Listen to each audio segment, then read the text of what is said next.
আসসালামু আলাইকুম বন্ধু, কেমন আছো সকল? দেখতে পাচ্ছ জাহাজটা কোথাকার জাহাজ, কমেন্টে জানাবে।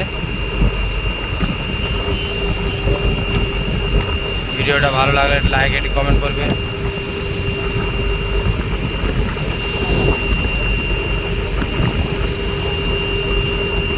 আপনাদেরকে দেখায় আরো একটা জাহাজ আছে,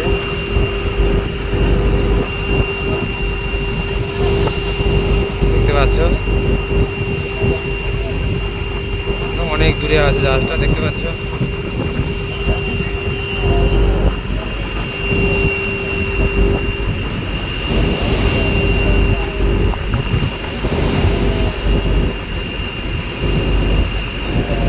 ভিডিওটা ভালো লাগলে একটু লাইক কমেন্ট করবেন। আসসালামু আলাইকুম, খোদা হাফেজ।